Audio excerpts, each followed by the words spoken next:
I'm a storyteller, and I would like to tell you a few personal stories about what I like to call the danger of the single story. I grew up on a university campus in eastern Nigeria. My mother says that I started reading at the age of 2, although I think 4 is probably close to the truth. So I was an early reader, and what I read were British and American children's books. I was also an early writer. And when I began to write at about the age of 7, stories in pencil with crayon illustrations that my poor mother was obligated to read, I wrote exactly the kinds of stories I was reading. All my characters were white and blue-eyed. They played in the snow. They ate apples. And they talked a lot about the weather, how lovely it was that the sun had come out. Now, this despite the fact that I lived in Nigeria. I had never been outside Nigeria. We didn't have snow. We ate mangoes. And we never talked about the weather because there was no need to. My characters also drank a lot of ginger beer because the characters in the British books I read drank ginger beer. Never mind that I had no idea what ginger beer was. And for many years afterwards, I would have a desperate desire to taste ginger beer. But that is another story. What this demonstrates, I think, is how impressionable and vulnerable we are in the face of a story, particularly as children. Because all I had read were books in which characters were foreign, I had become convinced that books, by their very nature, had to have foreigners in them and had to be about things with which I could not personally identify. Now, things changed when I discovered African books. There weren't many of them available, and they weren't quite as easy to find as the foreign books, but because of writers like Chinua Achebe and Kamara, I went through a mental shift in my perception of literature. I realized that people like me, girls with skin the color of chocolate, whose kinky hair could not form ponytails, could also exist in literature. I started to write about things I recognized. Now, I loved those American and British books I read. They stirred my imagination. They opened up new worlds for me. But the unintended consequence was that I did not know that people like me could exist in literature. So what the discovery of African writers did for me was this. It saved me from having a single story of what books are. I come from a conventional middle-class Nigerian family. My father was a professor. My mother was an administrator. And so we had, as was the norm, live-in domestic help who would often come from nearby rural villages. So the year I turned 8, we got a new houseboy. His name was Fide. The only thing my mother told us about him was that his family was very poor. My mother sent yams and rice and our old clothes to his family. And when I didn't finish my dinner, my mother would say, "Finish your food. Don't you know people like Fide's family have nothing?" So I felt enormous pity for Fide's family. Then one Saturday, we went to his village to visit. And his mother showed us a beautifully patterned basket made of dyed raffia that his brother had made. I was startled. It had not occurred to me that anybody in his family could actually make something. All I had heard about them was how poor they were, so that it had become impossible for me to see them as anything else but poor. Their poverty was my single story of them. Years later, I thought about this when I left Nigeria to go to university in the United States. I was 19. My American roommate was shocked by me. She asked where I had learned to speak English so well and was confused when I said that Nigeria happened to have English as its official language. She asked if she could listen to what she called my tribal music, and was consequently very disappointed when I produced my tape of Mariah Carey. She assumed that I did not know how to use a stove. What struck me was this. She had felt sorry for me even before she saw me. Her default position toward me, as an African, was a kind of patronizing, well-meaning pity. My roommate had a single story of Africa, a single story of catastrophe. In this single story, there was no possibility of Africans being similar to her in any way, no possibility of feelings more complex than pity, no possibility of a connection as human equals. I must say that before I went to the US, I didn't consciously identify as African. But in the US, whenever Africa came up, people turned to me, never mind that I knew nothing about places like Namibia. But I did come to embrace this new identity, and in many ways, I think of myself now as African, although I still get quite irritable when Africa is referred to as a country, the most recent example being my otherwise wonderful flight from Lagos 2 days ago, in which there was an announcement on the Virgin flight about their charity walk in India, Africa, and other countries. So after I had spent some years in the US as an African, I began to understand my roommate's response to me.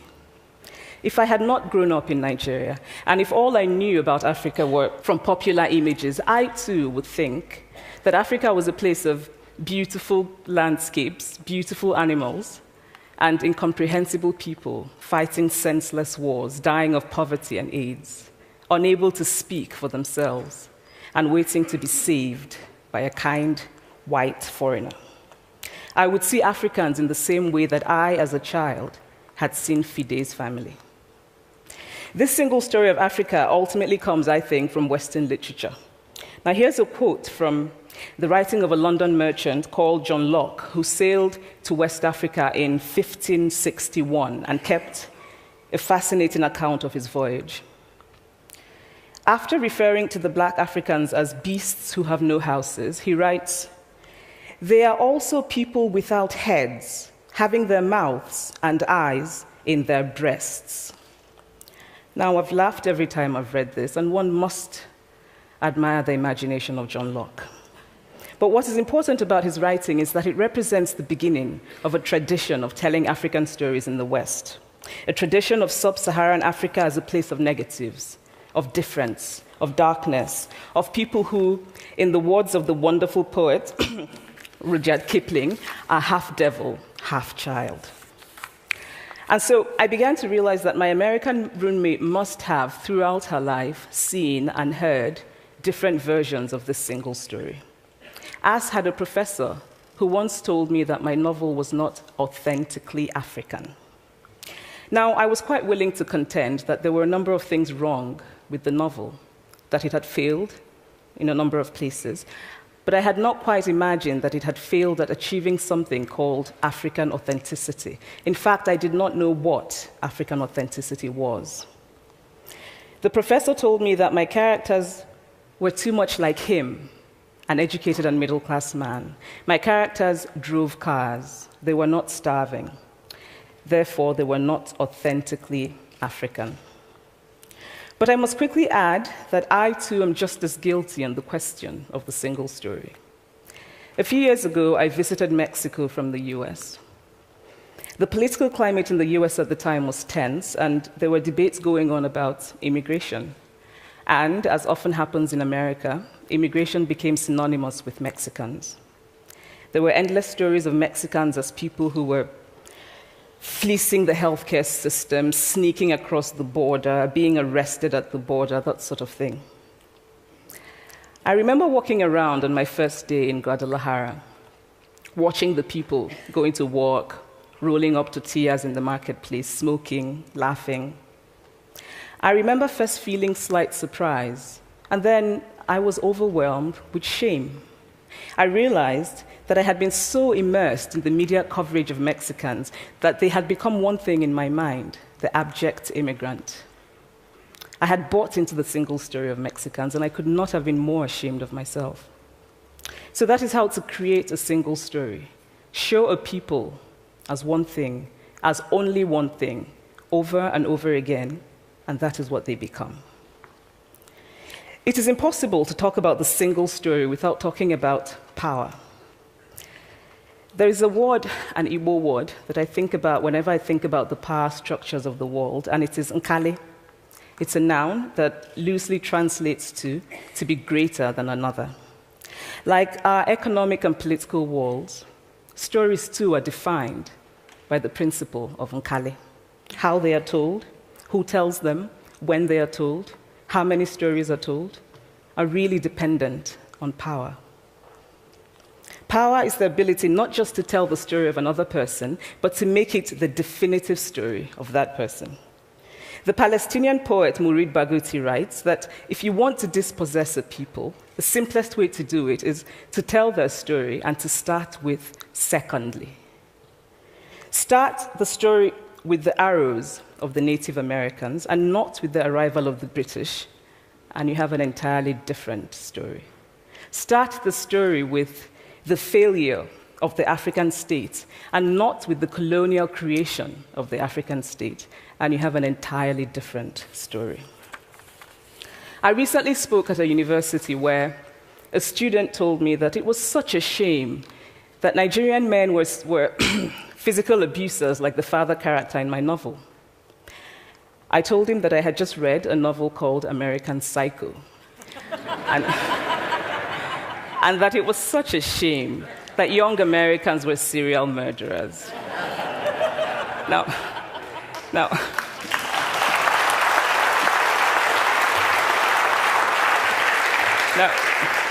obviously, I said this in a fit of mild irritation, but it would never have occurred to me to think that just because I had read a novel in which a character was a serial killer, that he was somehow representative of all Americans. And now, this is not because I'm a better person than that student, but because of America's cultural and economic power, I had many stories of America. I had read Tylan, Updike, and Steinbeck, and Gateskill. I did not have a single story of America. When I learned some years ago that writers were expected to have had really unhappy childhoods to be successful, I began to think about how I could invent horrible things my parents had done to me. But the truth is that I had a very happy childhood, full of laughter and love, in a very close-knit family. But I also had grandfathers who died in refugee camps. My cousin, Polly, died because he could not get adequate health care. One of my closest friends, Ukuloma, died in a plane crash because our fire trucks did not have water. I grew up under repressive military governments that devalued education so that sometimes my parents were not paid their salaries. And so as a child, I saw jam disappear from the breakfast table. Then margarine disappeared. Then bread became too expensive. Then milk became rationed. And most of all, a kind of normalized political fear invaded our lives. All of these stories make me who I am. But to insist on only these negative stories is to flatten my experience and to overlook the many other stories that formed me. The single story creates stereotypes, and the problem with stereotypes is not that they are untrue, but that they are incomplete. They make one story become the only story. Of course, Africa is a continent full of catastrophes, the immense ones, such as the horrific rapes in Congo, and depressing ones, such as the fact that 5,000 people apply for one job vacancy in Nigeria. But there are other stories that are not about catastrophe, and it is very important, it is just as important to talk about them. I've always felt that it is impossible to engage properly with a place or a person without engaging with all of the stories of that place and that person. The consequence of the single story is this: it robs people of dignity. It makes our recognition of our equal humanity difficult. It emphasizes how we are different rather than how we are similar. So what if before my Mexican trip, I had followed the immigration debate from both sides, the US and the Mexican? What if my mother had told us that Fide's family was poor and hardworking? What if we had an African television network that broadcast diverse African stories all over the world, what the Nigerian writer Chinua Achebe calls a balance of stories? What if my roommate knew about my Nigerian publisher, Mukhtar Bakare, a remarkable man who left his job in a bank to follow his dream and start a publishing house? Now, the conventional wisdom was that Nigerians don't read literature. He disagreed. He felt that people who could read would read if you made literature affordable and available to them. Shortly after he published my first novel, I went to a TV station in Lagos to do an interview. And a woman who worked there as a messenger came up to me and said, "I really liked your novel. I didn't like the ending. Now you must write a sequel, and this is what will happen." And she went on to tell me what to write in the sequel. Now, I was not only charmed, I was very moved. Here was a woman, part of the ordinary masses of Nigerians who were not supposed to be readers. She had not only read the book, but she had taken ownership of it and felt justified in telling me what to write in the sequel. Now, what if my roommate knew about my friend, Fumi Yonda, a fearless woman who hosts a TV show in Lagos and is determined to tell the stories that we prefer to forget? What if my roommate knew about the heart procedure that was performed in the Lagos hospital last week? What if my roommate knew about contemporary Nigerian music, talented people singing in English and Pidgin and Igbo and Yoruba and Ijo, mixing influences from Jay-Z to Fela to Bob Marley to their grandfathers? What if my roommate knew about the female lawyer who recently went to court in Nigeria to challenge a ridiculous law that required women to get their husband's consent before renewing their passports? What if my roommate knew about Nollywood, full of innovative people making films despite great technical odds? Films so popular that they really are the best example of Nigerians consuming what they produce. What if my roommate knew about my wonderfully ambitious hair braider who has just started her own business selling hair extensions? Or about the millions of other Nigerians who start businesses and sometimes fail, but continue to nurse ambition? Every time I am home, I am confronted with the usual sources of irritation for most Nigerians: our failed infrastructure, our failed government, but also by the incredible resilience of people who thrive despite the government rather than because of it. I teach writing workshops in Lagos every summer, and it is amazing to me how many people apply, how many people are eager to write, to tell stories. My Nigerian publisher and I have just started a nonprofit called Farafina Trust, and we have big dreams of building libraries and refurbishing libraries that already exist and providing books for state schools that don't have anything in their libraries, and also of organizing lots and lots of workshops on reading and writing for all the people who are eager to tell our many stories. Stories matter. Many stories matter. Stories have been used to dispossess and to malign, but stories can also be used to empower and to humanize. Stories can break the dignity of a people, but stories can also repair that broken dignity. The American writer Alice Walker wrote this about her southern relatives who had moved to the north, and she introduced them to a book about the southern life that they had left behind. They sat around reading the book themselves, listening to me read the book, and the kind of paradise was regained. I would like to end with this thought, that when we reject the single story, when we realize that there is never a single story about any place, we regain a kind of paradise. Thank you.